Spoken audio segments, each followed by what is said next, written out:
from hearing myself say the words aloud. My concern about whether or not my friend would believe me ended up on the back burner, while my heart fired at the sound of my own voice telling the truth. I wasn't just lighter. I felt free.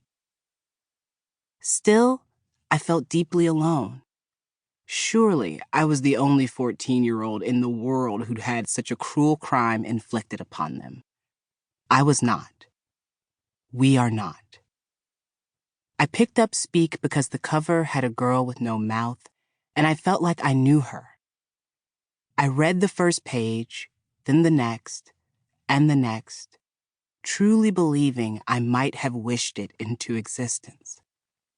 It was proof the burdens I carried were not the only of their kind, and that I was not the only girl to know their weight in the center of her bones. I was not alone. We are not alone. It bugs me when a person stands in the center of a room, metaphorically or otherwise, and claims to be the voice for the voiceless. If my brief 30 years on this planet have taught me anything, it is that every single person has a voice. Every single person has a story.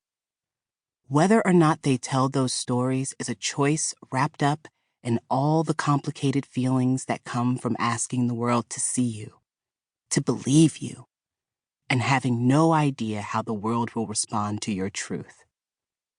To share your history, your fears, your ambitions, and especially your failures can often feel like too great a risk to the foundation of your own heart. How many times can you be rejected, disbelieved, shamed? How many times can your heart be broken before it wraps itself in iron and steel? The choice to remain silent when you would rather speak has nothing to do with your ability to say what you mean. The words just may not feel safe enough to come out. This book taught me to speak my life as I lived it, and that there was nothing voiceless about me. It taught me to share my history, fear, ambitions, and failures with those who have earned the right to know my heart. I am free to tell my story. I am free to tell the truth. I have never looked back. Love, Ashley C. Ford. First marking period. Welcome to Merryweather High. It is my first morning of high school. I have 7 new notebooks, a skirt I hate, and a stomachache. The school bus wheezes to my corner. The door opens and I step up. I am the first pickup of the day. The driver pulls away from the curb while I stand in the aisle. Where to sit? I've never been a backseat waste case. If I sit in the middle, a stranger could sit next to me. If I sit in the front, it will make me look like a little kid. But I figure it's the best chance I have to make eye contact with one of my friends, if any of them have decided to talk to me yet. The bus picks up students in groups of 4 or 5. As they walk down the aisle, people who were my middle school lab partners or gym buddies glare at me. I close my eyes. This is what I've been dreading.